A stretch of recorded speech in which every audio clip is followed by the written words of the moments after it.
అంబేద్కర్ కోనసీమ జిల్లా అమలాపురంలో కలెక్టరేట్ వద్ద ఓడల రేవు గ్రామస్తులు ధర్నా చేశారు. గ్రామాన్ని ఓఎన్జీసీ సంస్థ తమ అవసరాలకు వాడుకుంటోందని, కానీ గ్రామానికి సంబంధించి ఎలాంటి అవసరాలు అందడం లేదని మండిపడ్డారు. గ్రామస్తులంతా కలెక్టరేట్ వద్దకు చేరుకుని ప్లకార్డుల ప్రదర్శన చేశారు. సిఎస్ఆర్ నిధులతో గ్రామాన్ని అభివృద్ధి చేస్తామని చెప్పారని, ఇప్పుడు ఆ నిధులు ఏమయ్యాయని ప్రశ్నించారు.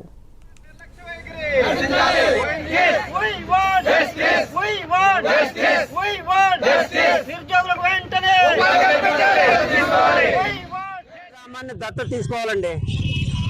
అలాగే కేన్ ఎనర్జీ వారు లేకపోతే సిఎస్ఆర్ ఎలా ఖర్చు పెడుతున్నారో ప్రైవేట్ ఆయిల్ కంపెనీలు ఉన్న ఏరియాల్లో ఒక ఏరియాలోనూ 6 కోట్లు 7 కోట్లు అలాగా సంవత్సరానికి ఇవ్వడం అనేది ఒక కమిట్మెంట్ జరుగుతుంది. అలాంటిది ఒక కమిట్మెంట్ మాకు సంవత్సరానికి ఎంత ఇస్తారు సిఎస్ఆర్, అసలు మొత్తం ఎంత ఖర్చు పెడుతున్నారు, అందులో ఎంత పాయింట్ మా గ్రామానికి ఇస్తారు, ఎంత మండలానికి ఇస్తారు, ఎంత బయట ఖర్చు పెడతారు అనేది ఒక స్పష్టత కావాలి. ఇన్నాళ్ళ నుంచి ఆ స్పష్టత లేదు. అలాగే లోకల్లో యువతకి నిరుద్యోగులకి న్యాయం చేయాలి.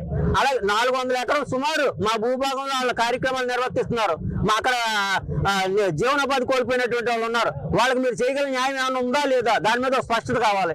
తీరం సముద్ర కోతకు గురైంది. దానికి కారణం కూడా ఓఎన్జీసీ అని మేము నమ్ముతున్నాం. ఎందుకంటే వాళ్ళు డ్రిల్లింగ్ చేసి ఆయిల్ అయి తీయటం వల్ల సముద్ర కోతకు గురై 2 కిలోమీటర్ల సుమారు ఊళ్ళోకి వచ్చేసింది. దాని మీద వీళ్ళు తీసుకున్న చర్యలు ఏంటి? జియో ట్యూబ్ టెక్నాలజీ తోటి ఏదో కట్టెత్తాం, గ్రోయింగ్ చేస్తాం అన్నారు. అది ఎప్పుడు అవుతుంది?